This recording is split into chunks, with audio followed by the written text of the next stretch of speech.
Hello everyone! Welcome to a special Ben Plays live stream.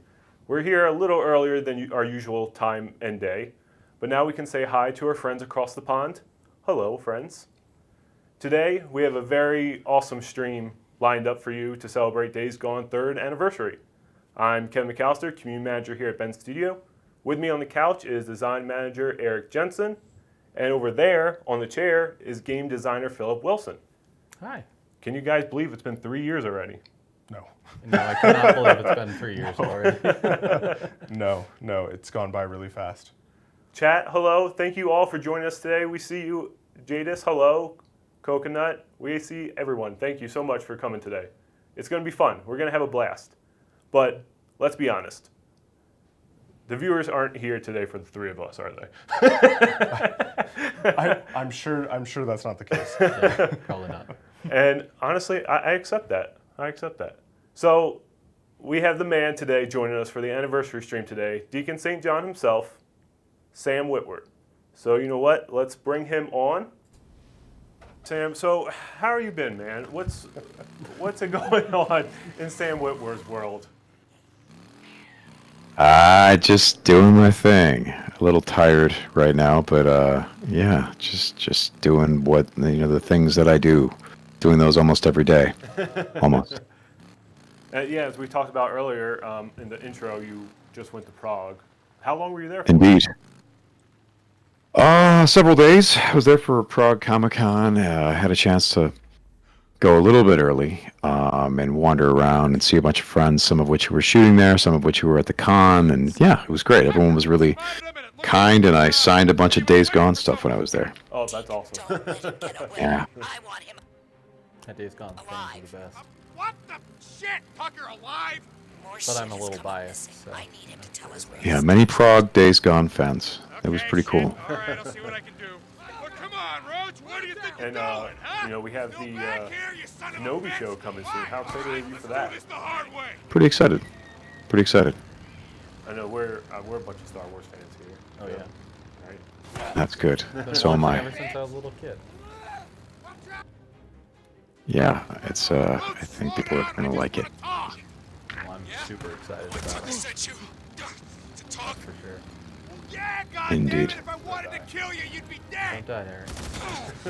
Yes, I know what you've done to Leon Don't and let Deacon Alvarez. die. Now Sam, he streams or has streamed Days Gone quite a bit. I have streamed it. Yes, I It's have. always very entertaining. Always very entertaining. And very professionally done, no audio issues. No audio issues whatsoever. Now I can feel your sarcasm right now. We're just gonna blame the whole thing on Discord. We're just gonna go with Making that. this harder. Don't let him get away. Indeed. Outrageous has a question about Deacon yelling 80% of the game. I actually can sort of answer that. Yeah, really. One was that we recorded 2 levels. One was for if the bike was running, and one was for if it wasn't running, right? And I think maybe some of that got mixed up in the translation, right? Where he's supposed to be yelling over the bike engine, and then other times where he's being quiet because he's going through the world. But one of the decisions, because Hey, Roach. how's it going, as John Garvin and I were buddy? Told you I wasn't working on it and figuring out what this was going to be, No. in video games, you have situations where the video game character talks to the player. The video game character goes, "What's this cell phone? I just found a cell phone. It looks like a clue. I think I've found everything here. I should move on." Like they do that. And the understanding is that they're not really saying that in real life. It's an internal monologue that the character is feeding to the player. And because John and I were, John kept saying, pushing for real, I decided to take all of that dialogue and play it like he was really saying it in real life, like Deacon literally is talking to himself. So, when the reviews came and everyone was talking about, he's always muttering to himself and stuff like that, I remember, because my understanding was that Deacon is fighting for his mental health and fighting for his sanity, and so that was one of the ways in which I decided to play it. So then when those reviews came out, I was like, okay, maybe I just didn't do that very well, and people don't get it.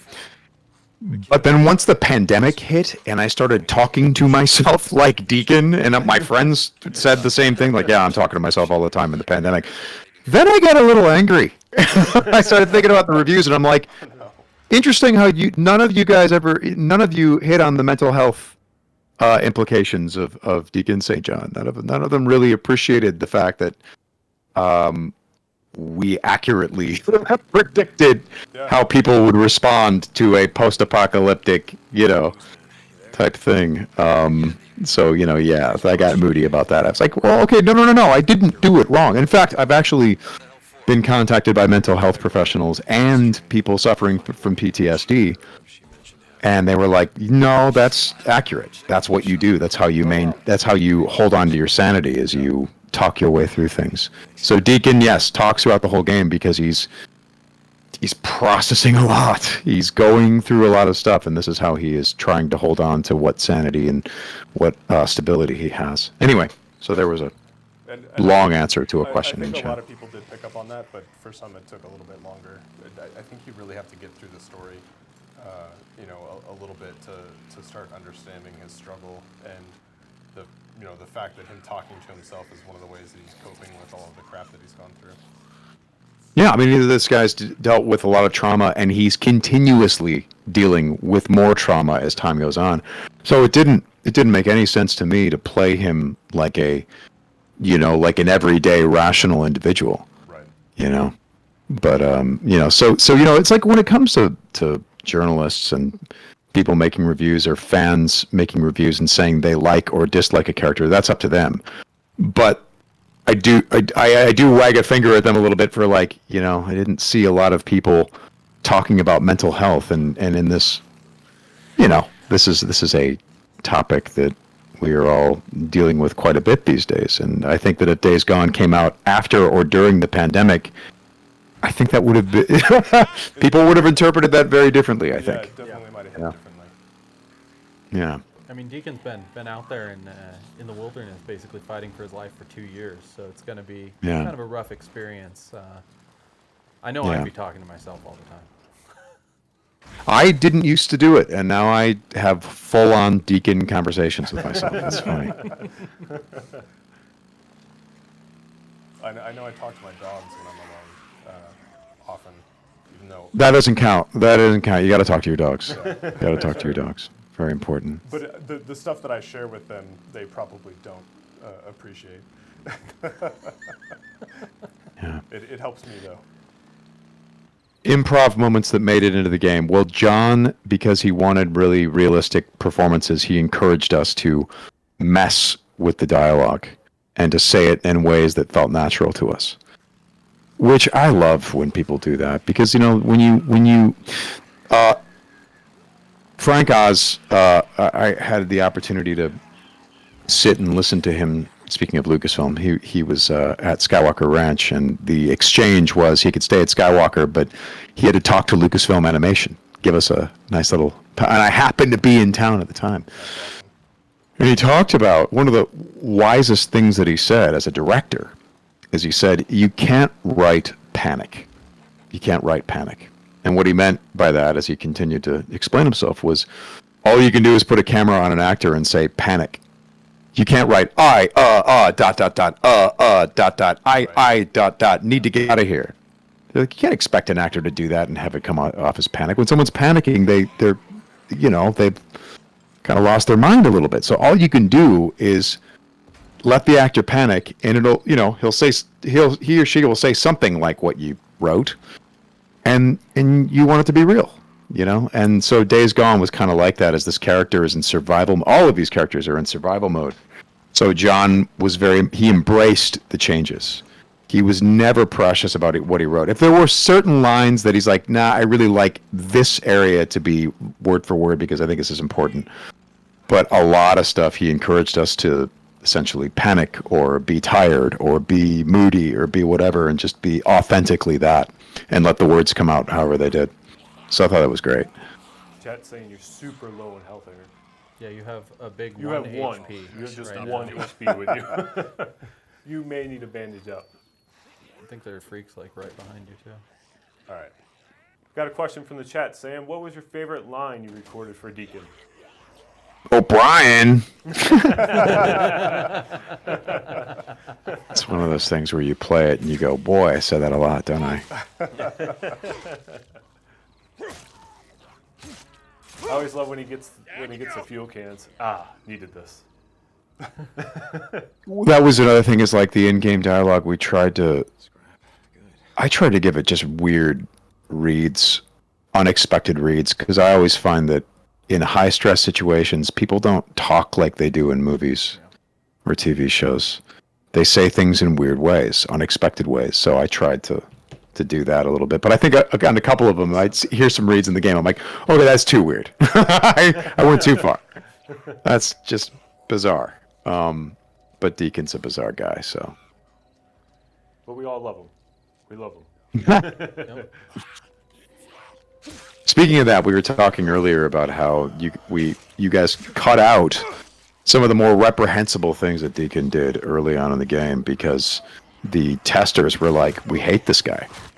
And I remember thinking about that when we were shooting it, like, because John was like, look, ultra realistic. And I'm like, okay, for better or for worse, we're going for it. This is a real guy who's going through this stuff, and we're not worried about the audience liking him or not. And part of it was like Jim Peary as Boozer is so likable. And I remember being a little concerned that Deacon early on in what we shot was constantly telling him to go F off, and so I'm glad that a lot of that got cut out because, Jim is such a likable presence that by opposing him and by telling him to F off all the time, you're launching yourself on the other side of likability, I think. Yeah, I love the relationship between Deacon and Bruiser in this game. Like, that's actually one of my favorite parts of it. So you and Jim Peary working together just was awesome. I love Jim. He's so cool. Such a cool guy. And he can play it as tough as he wants and still come off likable. He's just like that as an actor. Me, I have sort of a bunch of. You just blew up your bike. Wow. I did. Wow. I have It's quite on fire. It's an interesting. You shoot the hostage. That was very. It's one of those tactics. Yeah. I have things I will do to try to make a character likable. For example, there have been times where I've been in something and the way that the script describes the character is like, oh, he's a super charming, mysterious guy, and he just knows all the right things to say. So the first thing that I'll do is in opening scenes, make him blow the right things to say. Make him stumble or stutter over something, because I don't think that anyone really cares to watch someone who says all the right things all the time. I think it's more interesting if you see a human being who has flaws and says the wrong thing every now and then. But with Deacon, he was just an open wound, and I didn't really have available to me things that I could do that would make him readily likable. So I was just happy that they cut out the worst of what he did originally.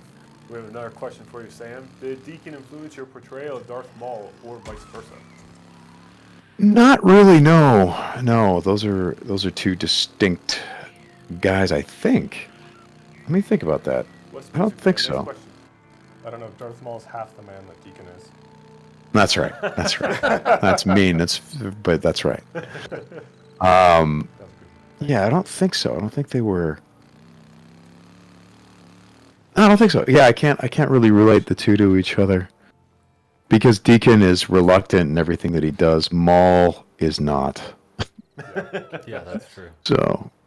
Which Days Gone critter would you be afraid to go up against in real life? Oh, I don't know why the newts are coming to mind, but those guys, those kids, mess with me. Yeah, they are quite terrifying. I mean, a Ranger Bear, I would not want to go head to head with that. Ranger Bear is not so good. It's way too big. It shouldn't be that big. Yeah. Does Deacon believe that he has a family with within this world. By the end of it, yes, but not by the beginning. In the beginning, this is a guy who's been burned by having attachments, so he's not really looking for that. There's Bruiser, of course, Right. And there's the structure in his head of the MC, which doesn't really exist anymore. But no, he's not looking for attachments or family. He's looking for the opposite. And by the end of it, he's turned around. He is looking for that sense of community. So yeah. Something's never Yeah, changed. we have quite a bit of questions for you, Sam. Cool. So I hope you're ready. What dialogue made Sam the most emotional? Oh boy. I remember shooting the scene where Deacon kills someone for the first time, like where it's a flashback and they're trying to get through that convenience store, and there was the guy whose wife had been killed and he was shooting at them. Yep. And there was that scene where they're struggling and he's telling the guy stop, and then shoots him in the head and has a freak out and then knows that he has to tamp down on it immediately because Sarah's in the next room. And he's got to keep everything calm and keep her going because she's been injured. That's a lot to play right there, I think. But that right there is the beginning of Deacon's journey of suppressing his own emotional responses to things and not dealing with the trauma as it comes in at all and filing it away. It's terrifying. Really terrifying. I think that's really dark. Scene always, as a player, seemed the most emotional with Deacon's facial expression, and just like you're realizing that is the first man he's killed, and Yeah. it lines up perfectly with the score in the background, and just creates this ensemble of just emotions. Yeah, it was scary stuff. It was scary stuff. How was it? And I working remember- with Nishi. She's hilarious. She's so. Lisa. She will. I'm not even going to say what she mutters, but she mutters things under her breath that if you're near her, it's so funny. The stuff that she says is so funny, and she's saying it, and you barely hear it, and you're trying to concentrate on what you're doing, and then you just die laughing. She's so. Ricky is such a likable, cool character. I do remember this one time where. Okay. How do I put this? Sometimes they have some of us fill in for your average soldier or person in a camp or whatever. And they had a situation where, I don't know, we were all, I think I was still Deacon, but everyone else was playing, campers or something. And we were all running into a certain direction with guns and stuff. And everyone's running with their guns, and Deacon's like, go, go! And then Nishi goes by, and she looks like C-3PO. She's kind of doing this sort of weird little, not really moving her legs, and this weird little C-3PO waddle with the gun. And at the end of it, we're just like, what the, we all looked at each other. And you're thinking, okay, well maybe Nishi's not, I don't know, maybe she's not athletically inclined. So we didn't really take the piss out of her. I mean, we think we were like, Nishi, and John's like, can you really run like it's urgent and really get out there and so we did a take two, and her take two was perfectly athletic. She just tore ass and ran with everyone else and was and looked great. And at that point we were like, what were you doing in take one? What was that? Now we're gonna give you shit because you're totally capable. What happened? And she just laughed at us. We're like, what happened? It's just hilarious. Another one of those weird Nishi mysteries where I'm like, I don't know what happened there because when we asked her to do it specifically, she killed it. But then when we didn't ask her to do it, she was C-3PO with an AK-47. It was hilarious. It was so funny. We always talk about how friendly the Days Gone cast was. Every single one of you were just always so genuine with not just the dev team but the community as well. Before I even joined Bend, I was able to talk to Jim and Nishi. We did little interviews with them, and they were always just so gung ho about doing this stuff. And I think that it's just very unique how a whole cast was like this just awesome. Know that I totally appreciated how good the cast was when I was actually there. I mean, I had a sense of it, I think, but I think I was so focused on, because I was like in every scene, right? So, and we would oftentimes shoot 20 page, like we actually had 22 page days where we would go through 22 pages. Wow. Crazy stuff. There were times we did 15, there were times we did, probably, around there, 13. But yes, we had times where we went up to like 22 and we were just like, just going through so much material. So I was focused on that. And it wouldn't be until I'd be driving home that I'm like, oh, wow, Eric was really good. Oh, wow, Jim was terrific. Nishi was fantastic. And, Courtney Draper, I think, for example, I think one of my favorite moments with her is when we meet each other for the first time after everything has happened and we're both different people.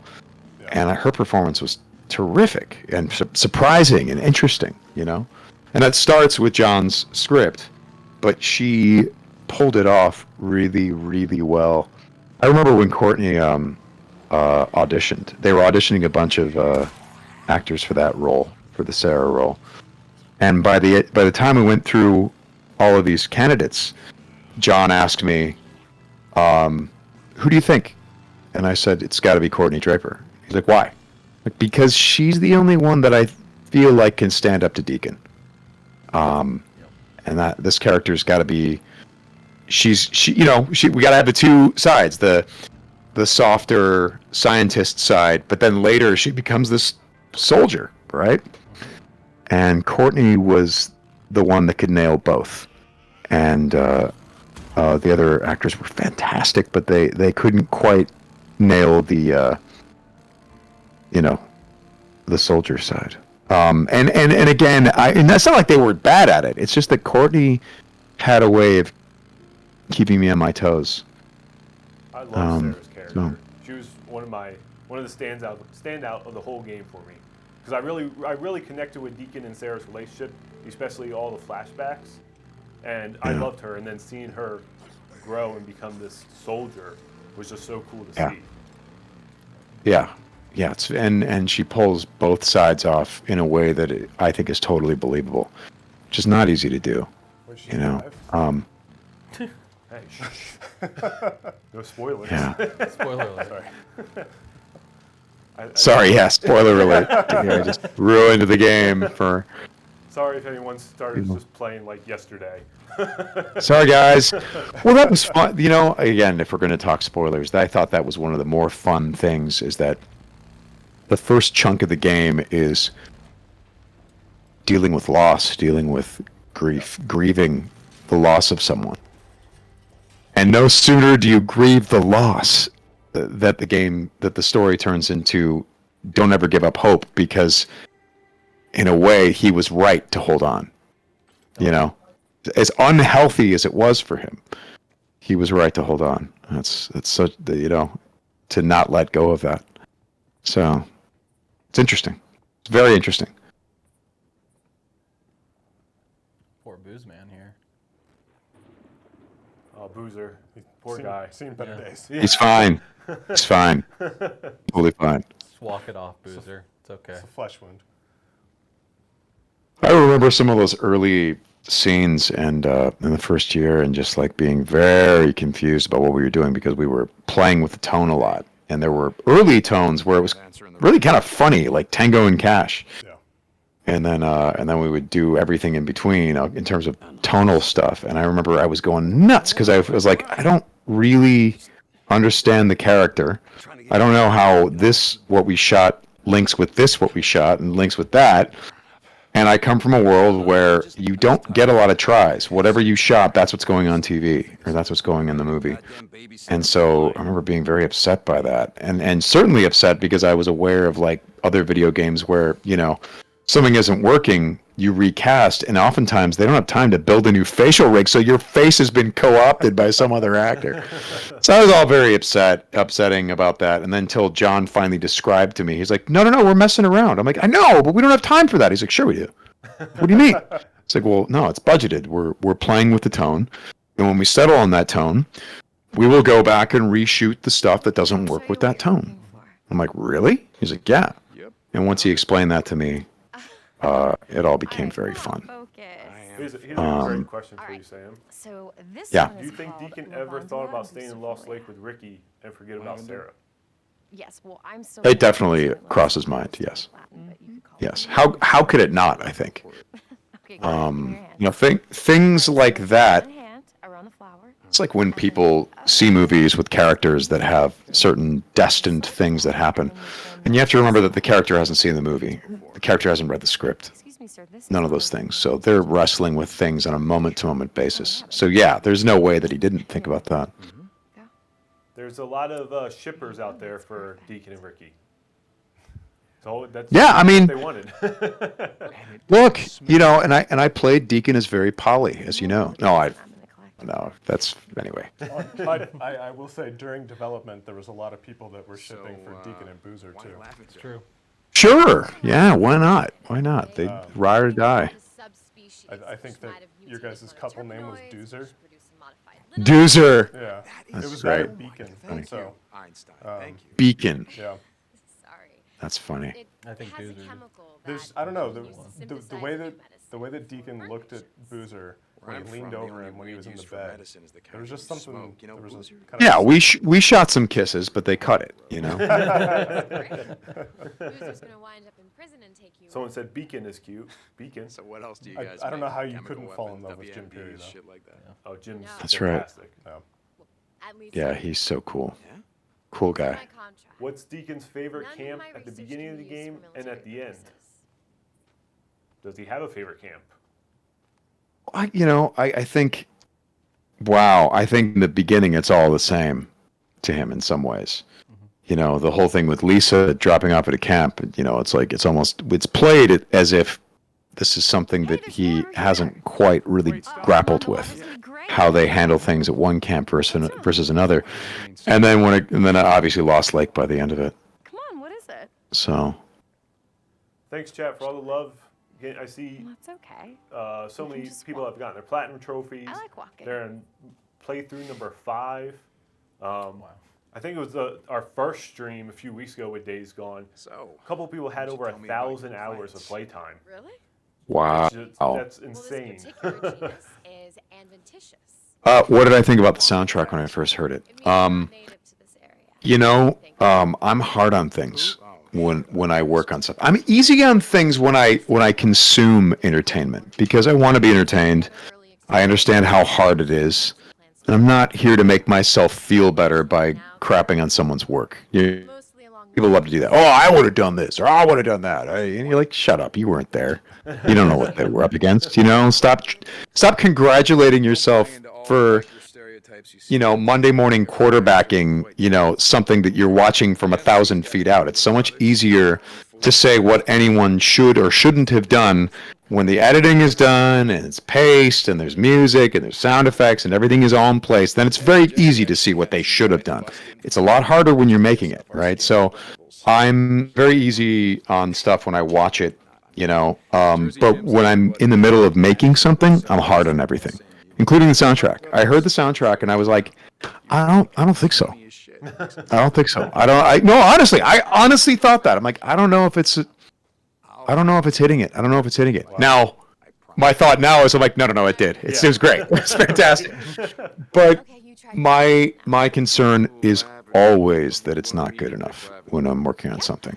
That's always my concern. So I love it now. Now I'm like, oh, no, you nailed it.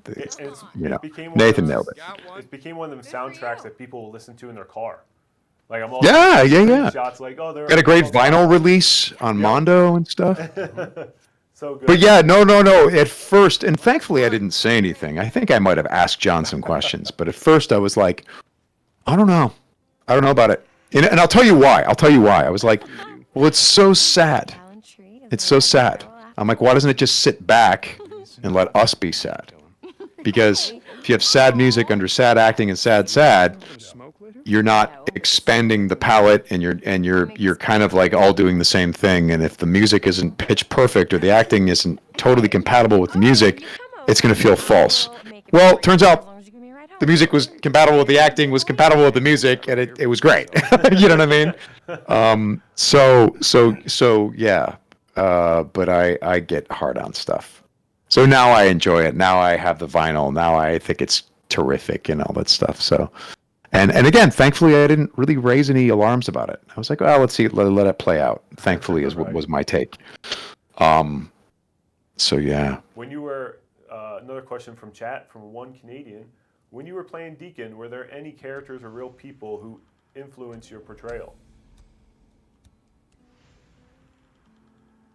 What do you think about that? Good question. Yeah. Chat. A little bit.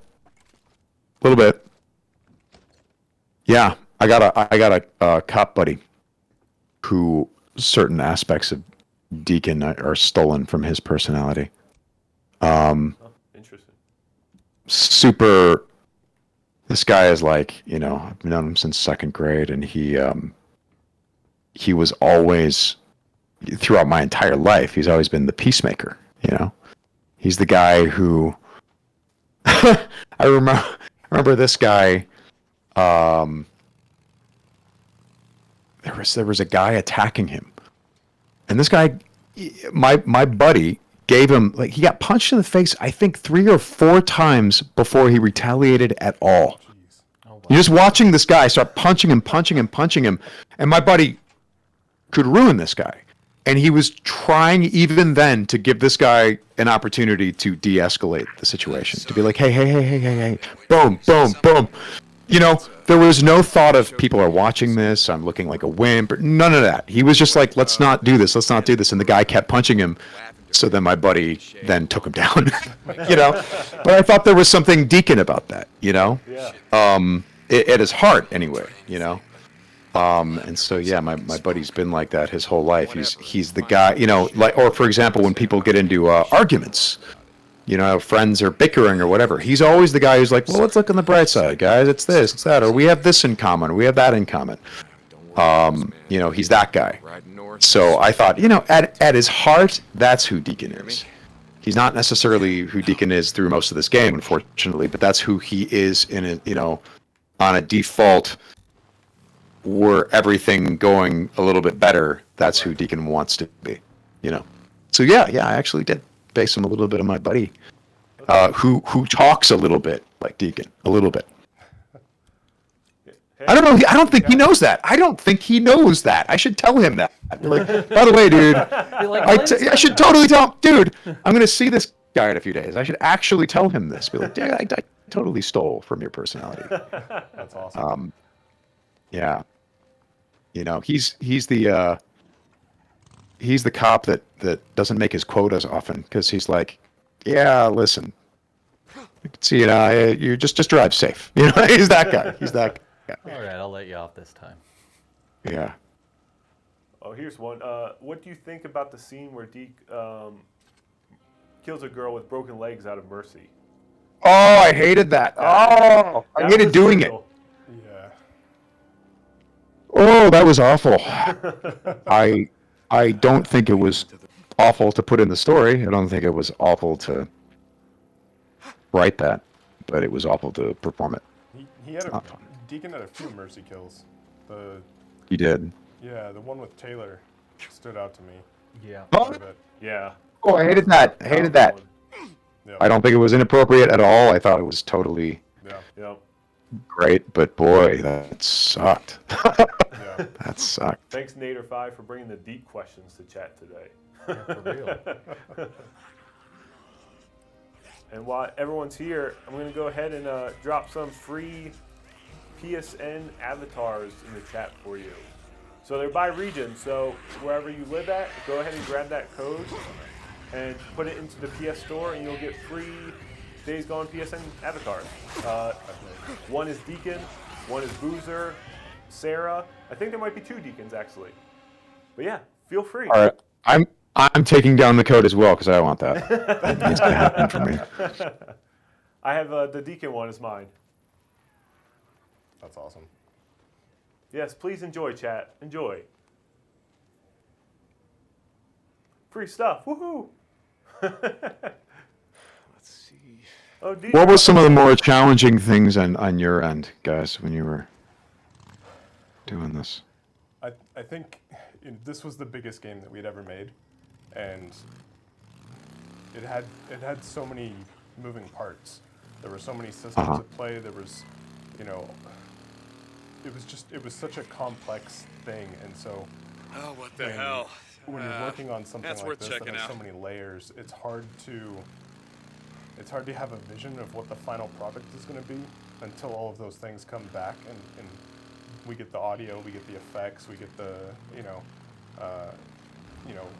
final art and stuff like that. So it's hard to kind of see through some of the jank early on and see what that final polished experience is going to be like. Yeah, yeah. And I mean that's the hardest part about making games in general, is not everything comes online at the same time. And so, That's right. And I'm sure it's that way with lots of stuff. You get final visual effects, final voiceover and stuff like that. But yeah, it's when you're working on it and you're playing it and you want to make sure that final product is solid, you kind of have to have the vision for it to see past some of the funk that exists before you get the final product. And Certainly, yeah. it all came together, Yeah, I've had another friend in video games describe it like you're working. It's just not fun.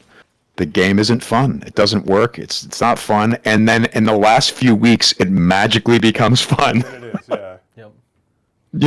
He's like, it's insane sometimes that enough of these things come together and suddenly it generates fun. All of these things working together. By the way, the line, "Ride me as much as you ride your bike" from Sarah, kind of funny, kind of awkward. And again, I think everyone is allowed to have their opinion on that. What I refute, I disagree with, and again, it's a valid opinion. That's cool. But people who were like offended by that, I'm just like, you guys have. Like, you say all kinds of ridiculous stuff like that to your partner. You know what I mean? Like that's Cordy Draper had no problem with that line. She's like, yeah. What else do you want me to say? Like, she was just like, yeah, let's just do it. It's great. This is not something that they would, it's in the context of a romantic relationship where these two people are treating each other pretty well and respecting each other. And people, there were people that got really offended by that. I'm like, well, how do you talk to your partner? Because, I mean, my God, my relationships have always been filled with that kind of weird humor and bizarre stuff that you say to your partner that, you're like, well, that's just some of the weird stuff you say. That's hilarious. Goddamn rippers. I thought Deacon and Sarah's relationship was the most real out of a lot of video games. Where's Lisa? Like it showed you kind of that behind the scenes of like what couples say to each other, how they act with each other. That aren't necessarily, they do in huge public places. Also, couples flirt with each other. I don't know if you guys are aware of that, but they do. They actually flirt. If they, you know what it is? It's like so many. Oh God, here to take this off into a tangent. There are two types of relationships, right? One is where two people really love each other, and they really love each other. And then there's other relationships where they love each other and they like each other. Right. They like being around each other. And when you have that relationship, weird stuff comes out of your mouth. And it's delightful because you're constantly flirting with each other and poking each other in weird ways and trying to get a rise out of them, and trying to entertain them, and entertain yourself. There was, one of my favorite things of any relationship I've ever had, which I won't share the ride me like you're, I won't share that stuff. But there was this one wonderful thing that me and a woman that I was dating used to do is when one of us would be in a mood and get a little edgy, the other one would break into an 80s song and it would go, so one of us would be like edgy or whatever. And the other person would go, "Be to me. Ooh, you better be nice to me." And the other person would start singing, going, "No, you know, and it was a way of acknowledging, okay, I messed up. I blew it. You're right. That was mean. What I said there, that was not very nice. And it was a way that we laughed through those moments and didn't turn it into an argument, but turn it into a, you got me. You're right. I'm so sorry. And then, you know, you'd kiss each other, and it did the trick. We had a comedic way of getting through potentially difficult moments.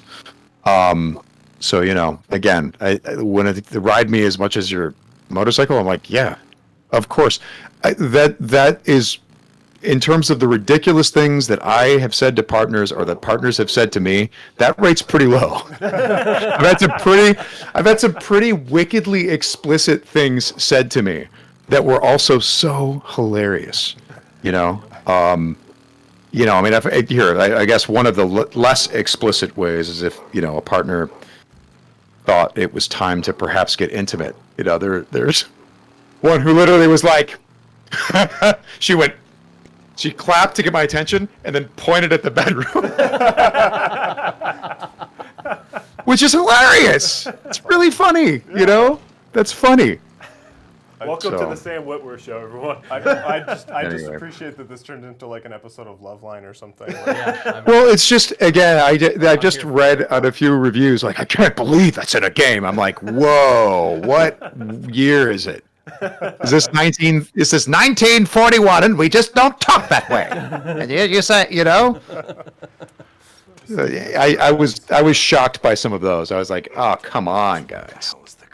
Come on. I like how nowadays these stories are getting so evolved. Like, you look at Last of Us Part 2, and the story they told there between Abby and Ellie, and how so mature and just gritty it is. Like, stories and Days Gone with like these certain comments and stuff, it just fits into this evolution of video game storytelling, where it's becoming like the movies and the TV shows with these, like for Days Gone, 6-hour cinematics, you know? And it just feels, like I said earlier, it just feels more real as a gamer when you're playing. It feels more immersive. Yeah. Yeah.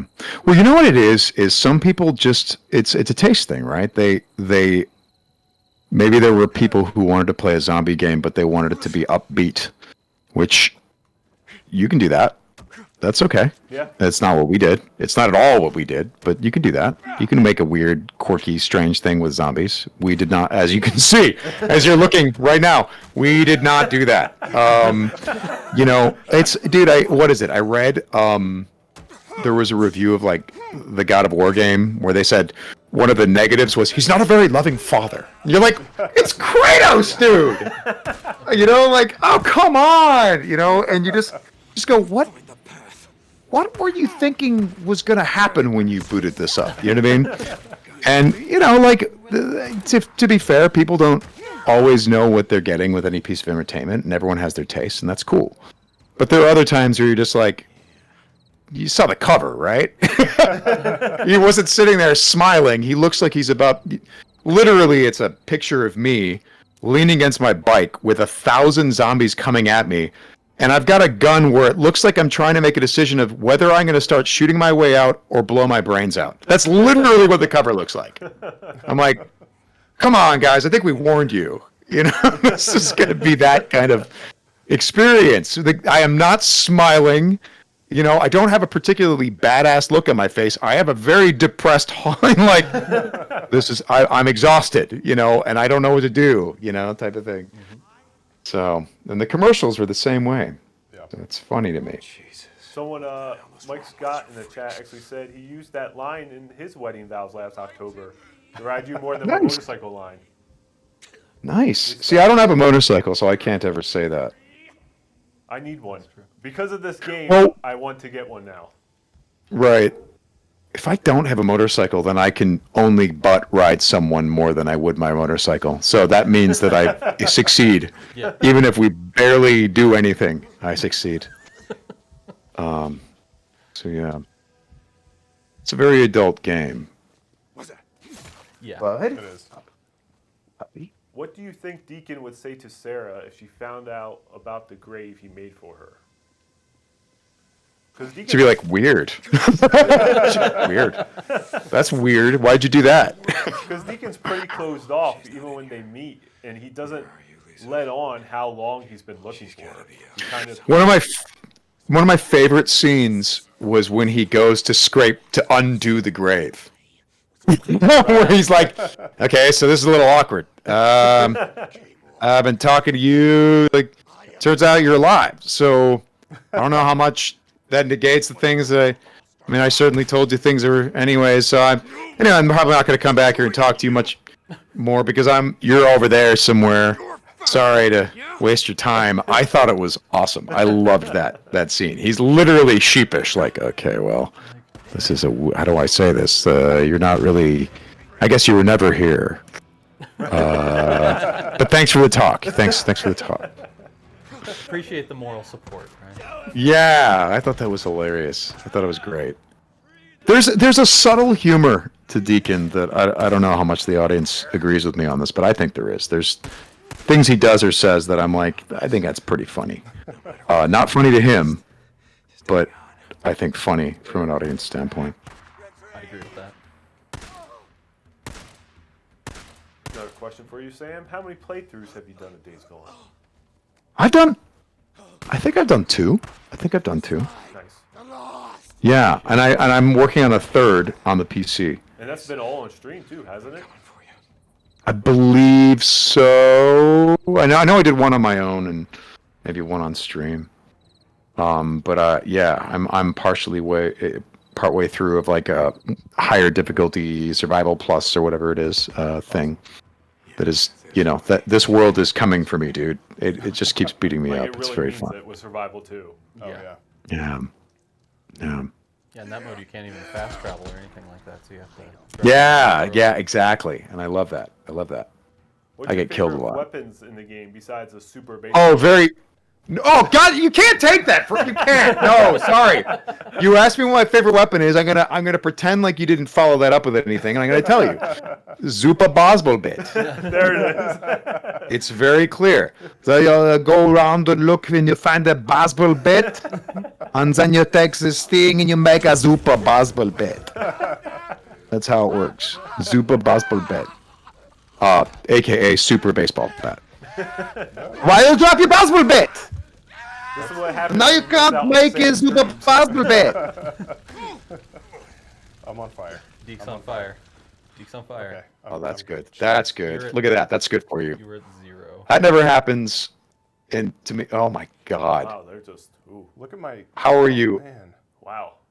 You're I crispy. think Wow. you're gonna have a bigger problem than Booze Man. Yeah. That's pretty serious right Need to there. What find happened to some you? sterile Yeah, bandages. find some sterile bandages, Deke.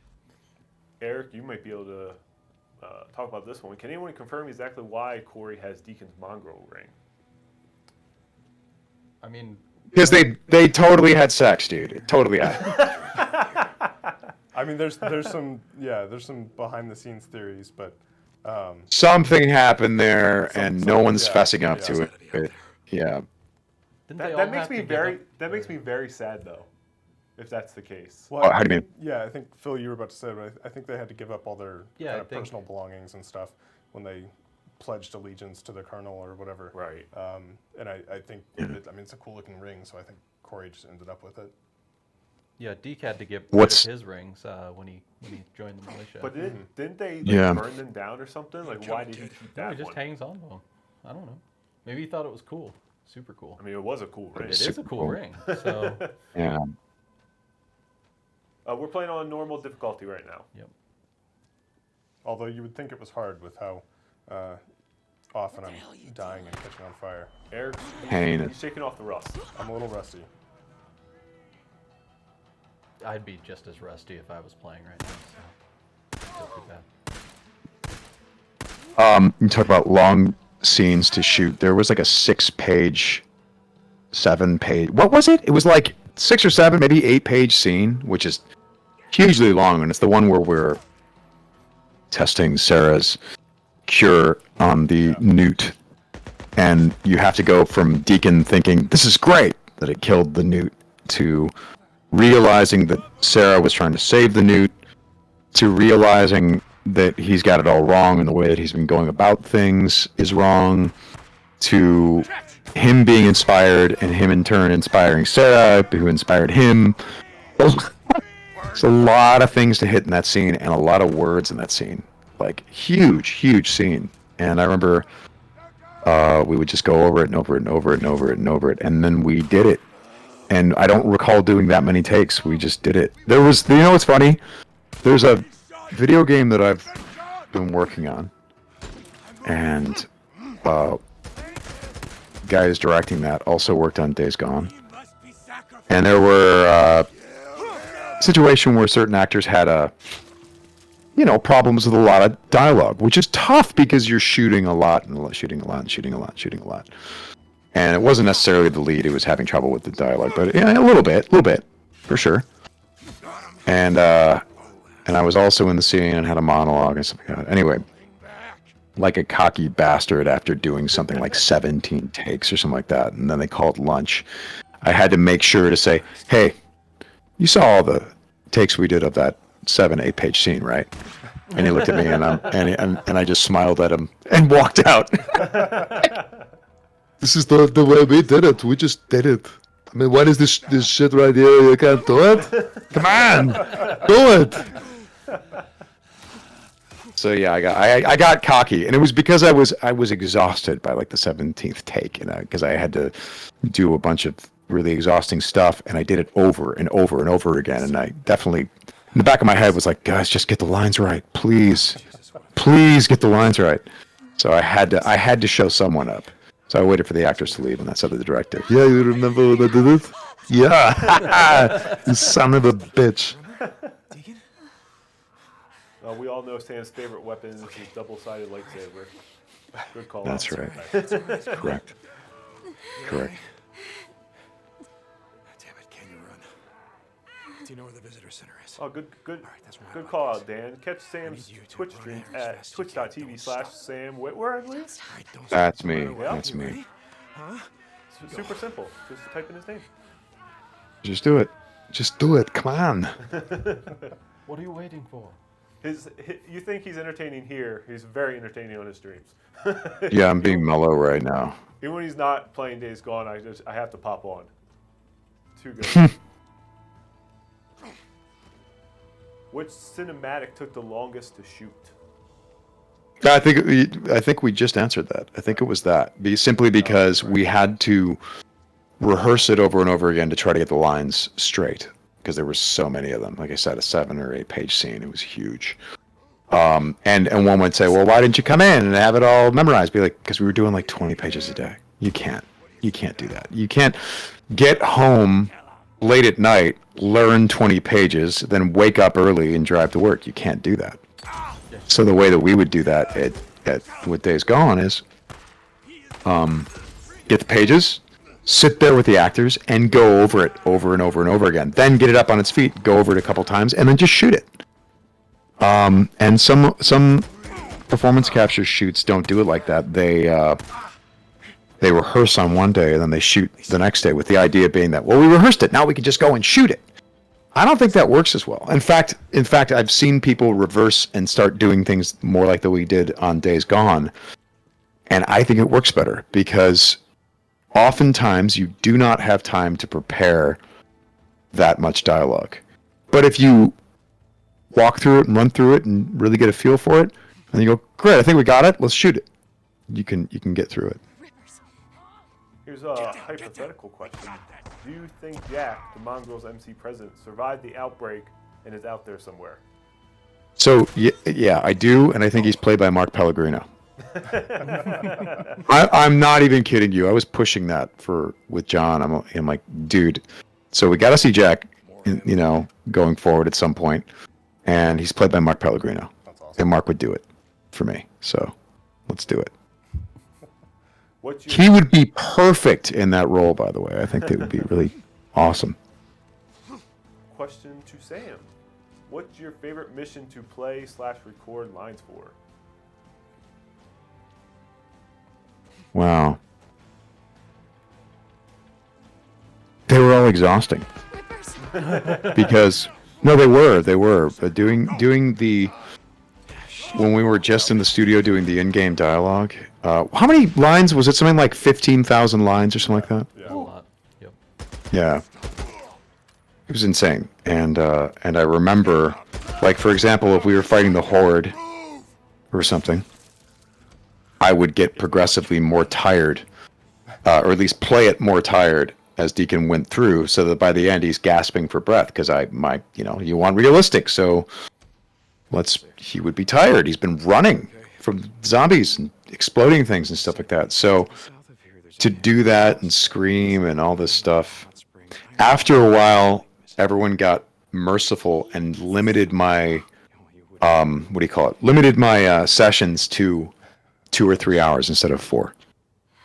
And the reason was my voice was just getting shredded. I'm sure. You know.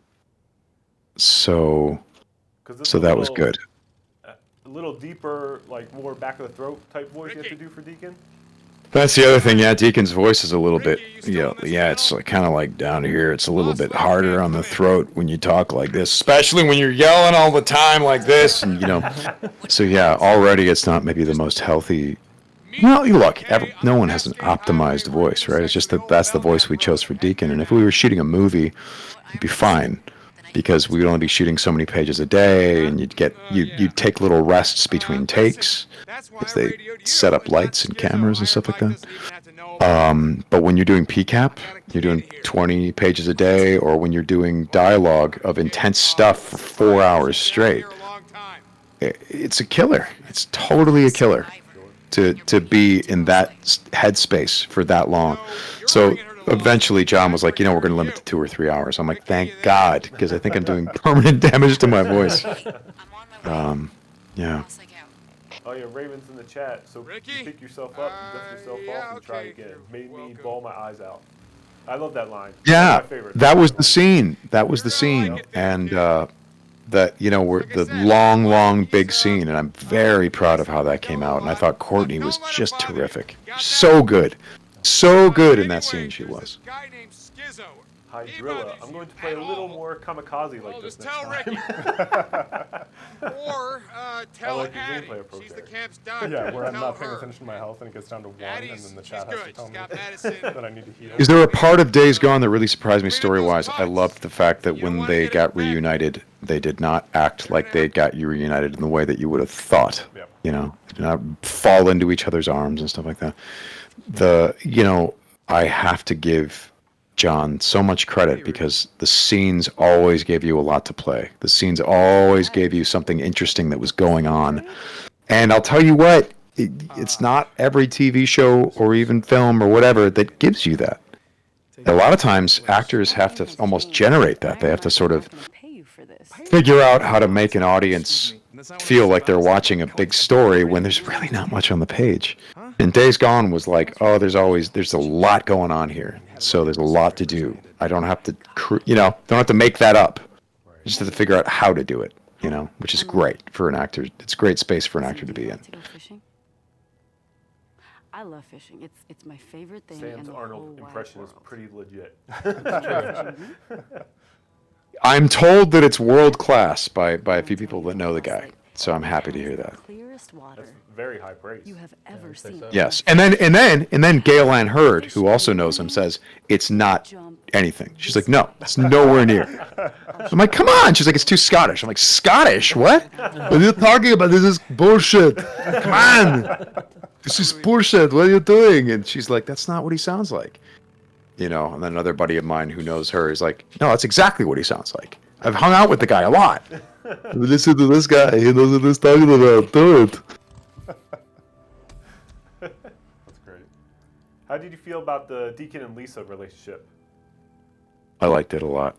I thought it was one of the cool. most touching storylines in Yeah. the whole game. I think so. I think so. Oh, we got a highlighted message. Can we get a Palpatine? Do it. From Do Witwer. it. There you go. There you go. We There got you the go. baseball bat. We got Arnold. We got Palpatine. I think we Yeah. got a trifecta from Sam tonight. People are getting their money's worth out of this stream today, I think. I guess all we need is for him to yell at Copeland a little bit more over the radio. Oh my god, yeah. Oh, damn it, Copeland. Yeah.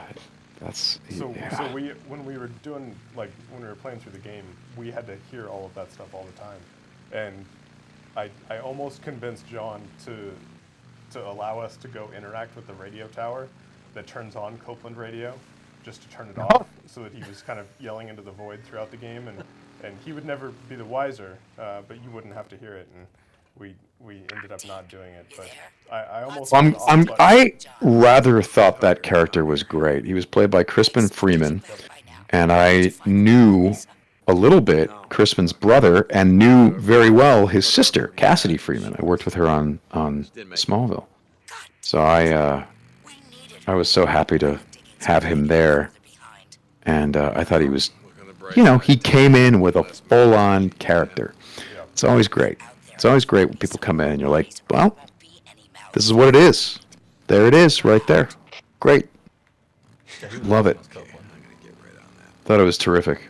A lot of people were coming in with extraordinary stamps on their material. Deb Wilson is always... Deb is hilarious because she's so positive. And when I play a moody character, I'm kind of moody in general, on a set. And so here I am moody, and Deb's coming in all positive and talking about how fortunate we all are. And I'm just getting angrier and angrier listening to her be like, hi everyone, and she's being all nice. But then she just keeps it up and wins you over. And like, nah, this relentless positivity is actually awesome. Good for her. And she's awesome at her job. That's the other thing. She's so great at it. She was great as Addie. Very talented. Hugely talented. She's got a great sound. She was, in fact, her voice is so cool that the Deep Space Nine episode, the sound of her voice, that was her. If you guys know that episode where the crew is trying to save a Starfleet officer and all they can do is talk to her on a comm unit. That was her. Oh, I didn't know that. That's cool. Here's a good question. Sam, how did you learn to use your voice in different ways? Are you trained, self-taught? I'm classically trained from Juilliard, so we learned a lot there. But then also a lot of it is, it's funny. Okay, I remember being friends with someone who she would always say she wanted to be a voice actor. And I remember, I never said this to her, but I'll say this to you all now. I wanted to say, no, you don't. You really don't. You don't. Because when me and my friends start making voices and stuff, you just get annoyed. And I never see you doing the same thing. Just about every voice actor I know has that in common. That you walk up to, Steve Bloom and you go, hey Steve, what's happening, man? And he's like, I don't know, I'm just doing this. And you just start like making voices, trying to amuse each other and amuse yourself. They're just people that enjoy making sounds. They enjoy those things. And what does that have to do with the other? Well, as they're messing around, playing with their voices, and it's just for fun. They're just doing it because they think it's fun. They're learning how their voice works. They're practicing. They're not thinking of it that way. When them and their friends are hanging out and watching a movie and starting to imitate an actor, they're not thinking of it as we're practicing. But that is, in fact, what they're doing. Like, for example, one of my buddies, Nick Wexler, could be a fantastic voice actor if he really got into it. Because, we'll sit around, we're like watching The Jinx or something, Robert Durst thing. And throughout the entire time that we're watching it, we're both doing this voice. We're doing the Robert Durst voice, which is creepy. I don't know why. But we're just both doing it. And he was doing it. He just does it really well. He through playing, has figured out how to manipulate his voice. Now, where he would have to work at it is he'd have to know how to turn that on in front of a microphone. Because ultimately, when you have a camera put in your face or a microphone shoved in your face, it shuts you down. You get nervous. You don't have the array of tools in front of you and can easily access stuff. And so you have to get used to that. But he could get used to it. He could totally do it. He's a great actor, and he has the facility and the ear. So yeah. Anyway, That's so yeah, that's part of the training is you just mess around. I've always, as you guys know, when I'm doing streams, like, wow, I often talk like your old friend Morgan Freeman, or whatever, like I'm doing, or doing strange voices and stuff. Anyway, it's fun for me, but it's also practice. Oh, we're hitting a good part in the storyline right now. This is so many players' favorite part in the whole game. Wait. Yeah, really good. Sam, is there any part of Days Gone that really surprised you in the story? Right? I thought we answered that the whole thing of like the Sarah meeting and how it was atypical. Right. They didn't fall into each other's arms like you would have expected, and what was built up over time. So I have a question for you, Sam. Did you actually fist fight with Jim Peary when he got the 3 hits in on you? We never actually made contact, but you got to. When it comes to stage fights, the person that gets his ass kicked is always working harder because you have to throw yourself around. So yeah, I Jim got to stand there and just beat me up. It was awesome. No one could move fast enough, Boozer. It's the only move he's got. No one saw it coming the way. Yeah. So by the time they Deacon said in the fuck Star it, Wars and universe. started That would be walking something. and then running. I mean, we had Yeah. We had some bikers in Boba Fett. Oh yeah, the I Book of Boba Fett. remember. Watching Wonder the what That's kind of- right, Deacon with the mods. That's perfect. Yeah, set him up with the mods. They fit right in. all those dumb shits just got Maybe that bright swallowed up. red bike he would be on. Yeah. Boozer could get his arm. Yeah, it's perfect. That's exactly what he would do. Yeah, and You see Bruiser a could thing get his like arm that, back. We're telling a it's only story. right. That's right. They would That's fit right. right in. That's exactly how you do it. Like a mother. Nothing's gonna stop it, Boozer. Not a goddamn thing, but Yeah, you're all Wait, getting do you the know why many we voices keep of Sam going? Witwer today. No.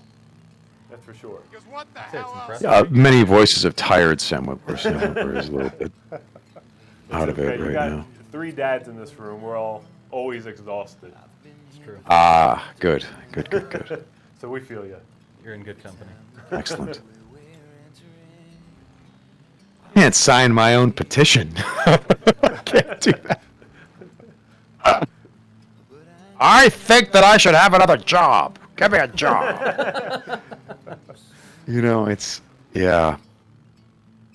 There are some things I can't do, like I can't sign my own petition asking for my own game. I can't do that.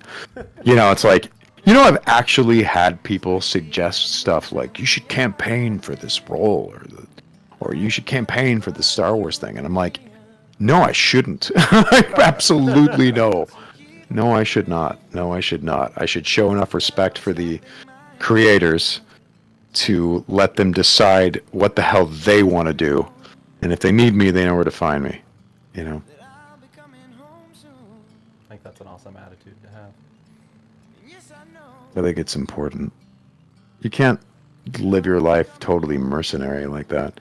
I know people who do really kind of hunt for jobs and stuff, and I guess it works for them. I just don't think that way.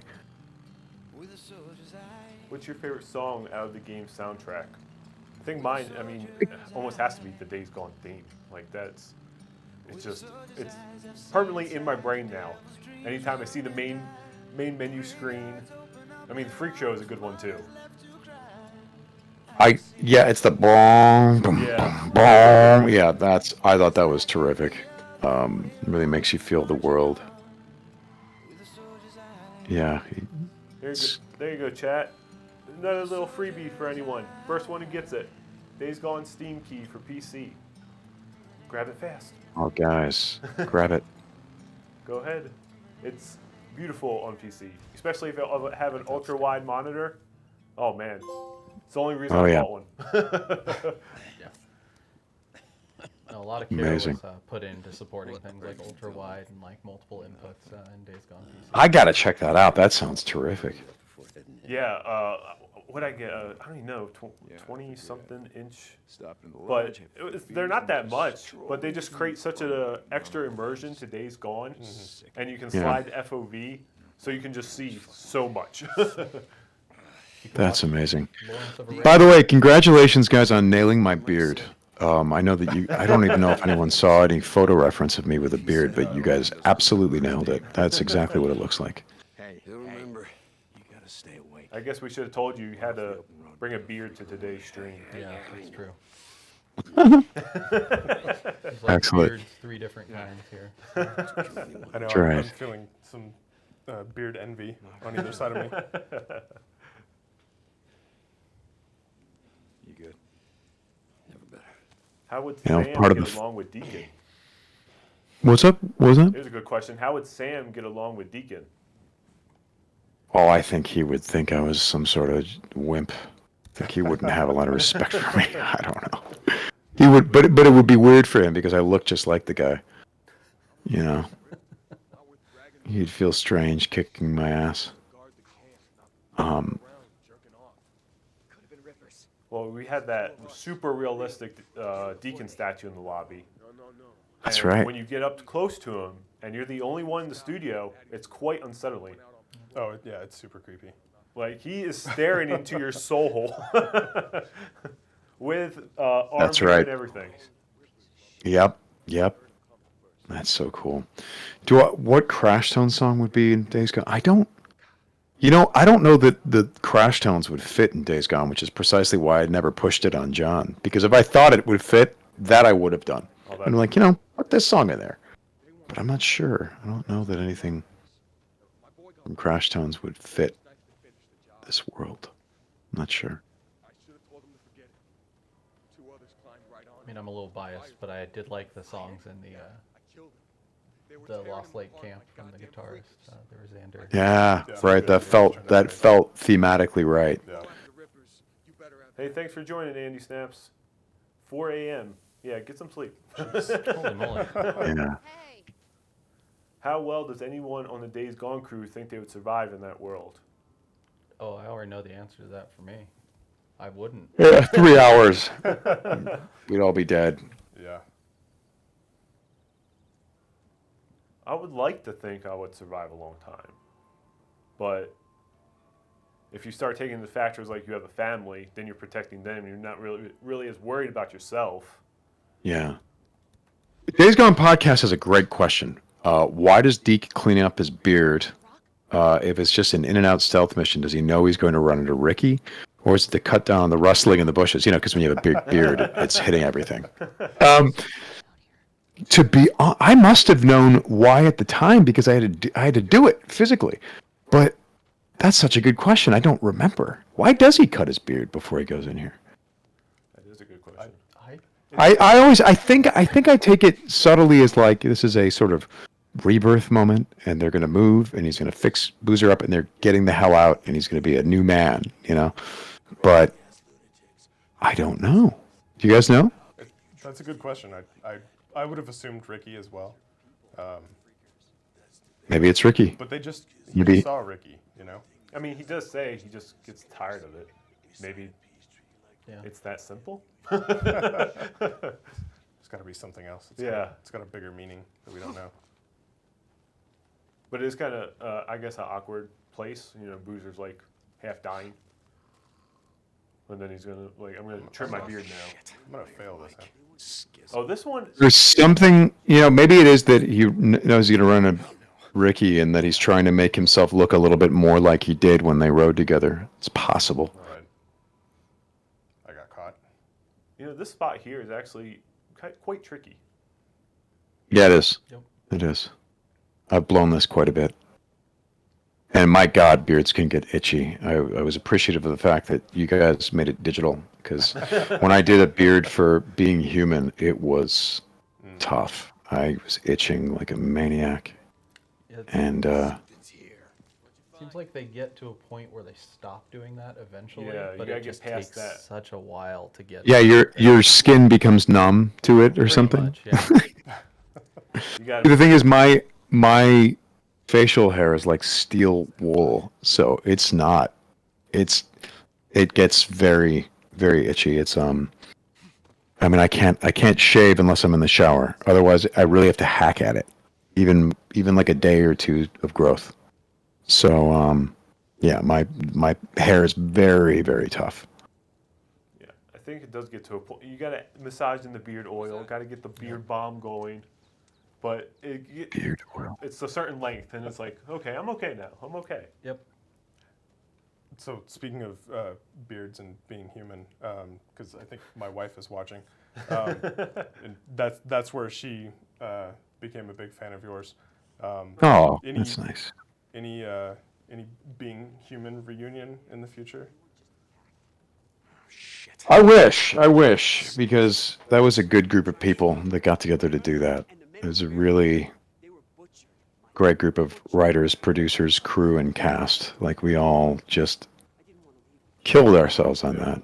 And, you know, under very difficult circumstances. And it all felt great because we all just all loved each other. So it was one of those things where whenever we get together to talk about it, everyone involved in that project goes, wow, I can't believe we got to do that. I can't believe we got to make that story. You know, because the way we made it was super threadbare and crazy and spontaneous, and it felt like you were just kind of grabbing a camera and running around with your friends and making something that you had no idea what was going to happen next. Exhausting, because our days, I mean, in season 1, their days averaged at like 18 hours or something like that. Oh wow. But yeah, it was insane. But I love that we got to do that. I love that I had that experience. Hey Sam, I know it's a little past the time. I don't know if you need to head out. I do have to go. Yeah, I can finish a few more questions. I do have to go pretty soon. Okay. Sounds Yeah. good. Let's find some more questions for you. Oh, what's up, Sam? I'm a huge fan of yours from Star Wars: The Force Unleashed and Being Human, and really would like to get this game. Yeah. Yeah, you should get it. Now that we've spoiled it for you, you should totally get your hands on it. It's very important. Was there any moments in Days Gone between Boozer and Deacon that reminds you of Sons of Anarchy or anything close? Probably like a lot of them, because they're bikers, and Sons of Anarchy is about bikers, and so I think that you know what's funny is I like John.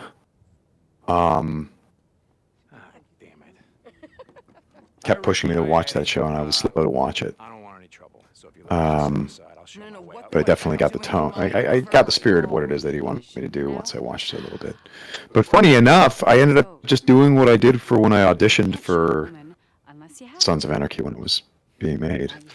And I remember Kurt Sutter apparently his comment with me was, his read is perfect, but he looks too soft, he looks too clean cut. And I had just, and dude, here's the funny thing, because I had a shaved head before that, and all the comments I got was like, this guy is going to murder everyone here. You know, like people were physically afraid of me as I would walk down the street. Me with a shaved head completely changes my face. So then I grew my hair out a little bit, and I looked friendlier right before I auditioned for Sons of Anarchy, so that was useful.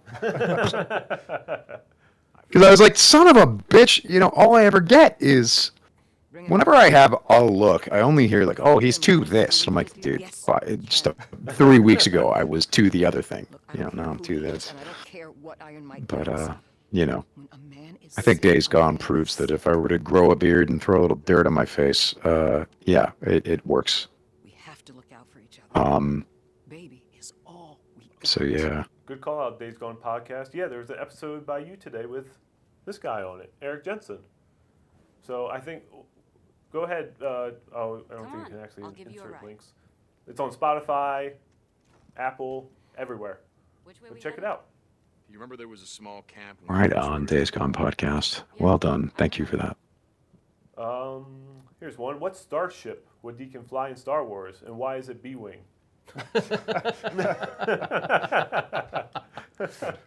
Good question. Because you gotta have, because you can't just have blasters. You have to have, or laser cannons. You have to have ion cannons as well. You need that versatility. Very important. And then you also need to be able to lay waste if you're making any runs on capital ships. Very important. Sam would have been an amazing Jax Teller. Agreed. Yeah. That was who I auditioned to play. Really? Yeah. Oh, that's all. That's really cool. Yeah, that was it. I started watching. But look, I want to thank you, Kurt Sutter, for passing the message along that he thought that he's like, I think the word was like the read was. No, God damn it, Ricky. What the hell? Why not? Okay. I Sam. can't. Oh, there you are. Wait, hold on for a second. Where is she?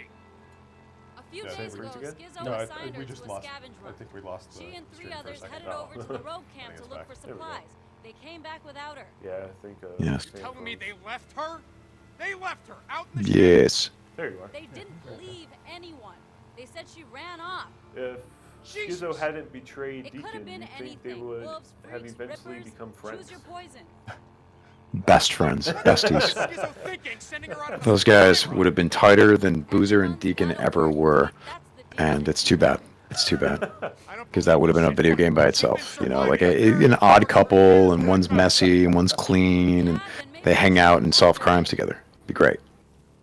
One's Schizo. actually an accountant. Like, Yeah, correct. Yeah. So much hate for Schizo on social media constantly. me blow your goddamn I mean, it's head well off. deserved. That's Jason Spizak, who played Lux Bonteri on the Clone Wars. Very opposite character of Schizo. he actually was in a previous title of You ours as remember well. me? He was in Uncharted I Golden rode with you Abyss guys a year as ago. Dante. Yeah, Yep. he was the bad guy in that too. He was. Tomo? Yeah. That's good. Tomo to... Oh, Andy Snaps, before I go, can I ask Sam how he feels about all the virtual photography we do? We can't stop taking pictures. Love it.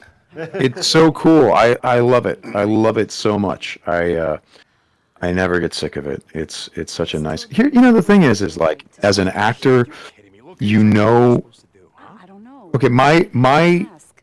ambition as any kind of person who makes anything is if I'm going to make something, I would love it to have at least the potential to be someone's favorite thing. And by that, I mean, like, I want it to be unique enough and particular enough to where someone looks at that and goes, yeah, that's my favorite. That's my favorite, right? You never get there if you make something generic, you can't ever make someone's favorite thing, Forward, in this career, it's been interesting to see what hits and what doesn't, because there are certain things that even can be successful, but they don't necessarily hit in the same way. They just they have their moment, and then they go away. And then there's things like Days Gone or Force Unleashed that never go away somehow. That just people constantly want to revisit it or talk about it. So it's been nice to see, because when Days Gone was first released, and you saw some of the early reviews, I'm like, oh, maybe this will just be one of those things that just goes away, and we didn't do it, which sucks because I worked for 4 years on it. But like, oh, this is disappointing. And now here we are years later, and I constantly get Days Gone questions and people wanting to talk about it, or I'll be out in public and they're like, Deacon! I'm like, cool, that's cool. So it tells me that we made something that's particular enough that it could be someone's favorite thing. I think that's great. That makes me feel great. I mean, and that's the way I look at it. I mean, look, I make weird music that's a little bit out there, and that's, I don't want to do something that people have done. And Days Gone hopefully does some of that for an audience. Like this Because highlighted, again, this highlighted message here is we get so much. Speaking off what you were just saying, he says, "I just need to say Days Gone is on my list of favorite games of my life. I'm gonna go I'll back be and 36 check on next him and Thursday, so I just need to make thank sure you he's all okay. for this amazing experience that I Coward. cherish." Yeah, you got that right. oh, that's very kind. That That is like is something, You mean I how run long like do you all have the to be bend here? accounts, and I get those We comments have antibiotics. on a daily basis, whether that's through DMs or they comment on a might post let we you make. It's stay. just, it's really nice to see. I've gotten a lot of really great messages from Days Gone. I've had bikers reach out, which is always nice to know that I didn't necessarily dishonor them. I've had service members reach out, and that also, same deal, don't want to dishonor their experience. And then I've had biker service members reach out who were like, I'm basically Deacon. That guy served in Afghanistan. I'm a biker. And they're like, that's the character. You think you nailed it. And that's very nice, as that's a group effort. It isn't just me. That's nice to hear. and it's also nice to get the credit for everyone's hard work. But yeah, for people that the story touched very deeply. I'm so grateful to have been involved in that, because that is why people do these things. You can get involved in these businesses for various reasons, but I think there's only one good reason, which is you have to love stories, or in the case of games, you have to also love games. A lot of people get into stuff because they, I don't know, want to be famous, or they want some sort of gratification that isn't that. And that's not the right thing, or they want the money or whatever. I think the right thing is you got to love this stuff, because, only then are you going to do something where you pour your heart in to such an extent that something weird and unique comes out of it. Otherwise, it's just generic. I don't do that. So. Raymond, Well, stop. Ninja, totally got to check out your music. Sam, do a little shameless plug for your Crash Tones. Sure. Hold on for a second. If you go to samwitwer.com, I'll try to put a link in here. Maybe the moderator won't shoot it down. Stand by. Oh, I think it'll delete the external link. SamWitwer.com. Yeah, I probably will. SamWitwer.com. You can find links to the stuff. I put out a CD and a vinyl and a cassette, which is a unique version of the record. By the way, it's not just a cassette version of the record. I actually monkeyed with it to make the cassette, and it's on digital, and it's weird. It's very weird. It's very strange. Weird's good. Oh, So. our Sam in the chat. Go ahead and put samwitwer.com in there too. Thank you, Sam. Sam to Sam. I seriously considered a track, but didn't do it. That would have been great. Thank you, Sam. I remember when things were all back on cassette tapes, so Sure, Mike. flashback. Whatever you say. Oh, people are loving the cassette. Sam says you're welcome, Sam. Thank you, Sam. Samception. Don't start with me. Sam, you want to go ahead and put the PSN avatars in the chat as well again, for anyone who's just now joining us? You can go ahead and grab that on the PS Store for free. There's a Sarah, Bruiser, and I think there's 2 Deacons. Sent that little girl here instead. I'm sorry I lied to you before. Because, by the way, if you do have a cassette deck in your car, then this is for you. It's you can get it on Amazon. If you look up Revenge of the Crash Tones on Amazon, you can find it. This is really cool. Now, my wife, she's a huge Star Wars fan, and she's watched all the Clone Wars recently, and is now doing it again. I still need to watch it, so I'm sorry, Sam. Oh man! I'm sorry. Why are you? How dare you? Tell me. And I love Darth Maul, so she's like, you just at least watch those. I'm like, okay, I will. For you and for Sam. You should check it out. George Lucas sent us on some crazy little journeys there. The story material is just fantastic. He came up with some nuts things in that show. Ambitious things. Yeah, Paul, I did call myself out like that. That's what I like to do here. I like to make fun of myself constantly. Like a few streams ago, I just announced that I just now watched the Lord of the Rings trailer, trilogy.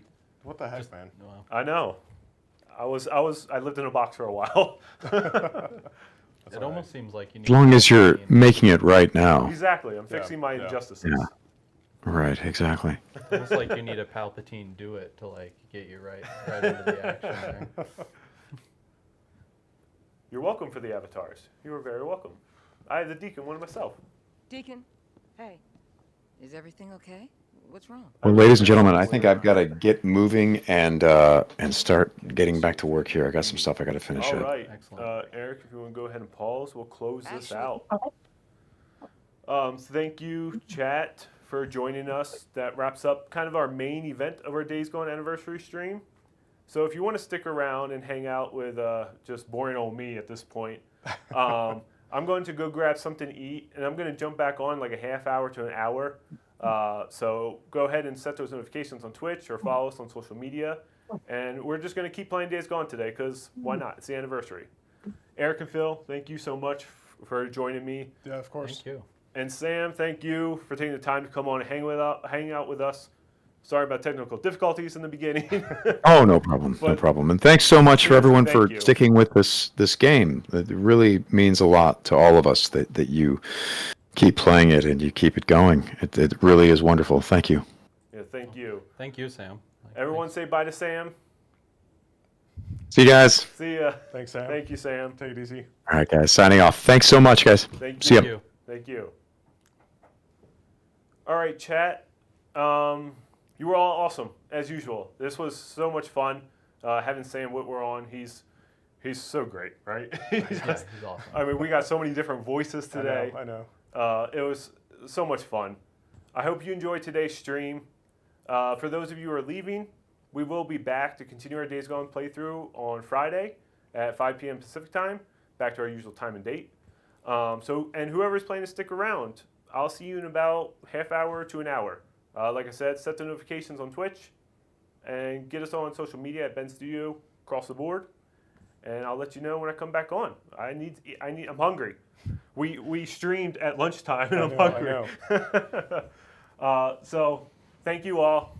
Happy 3rd anniversary to Days Gone. And we'll be back. Thanks, Thank you guys. so much. Thanks, everyone. See you guys. See ya.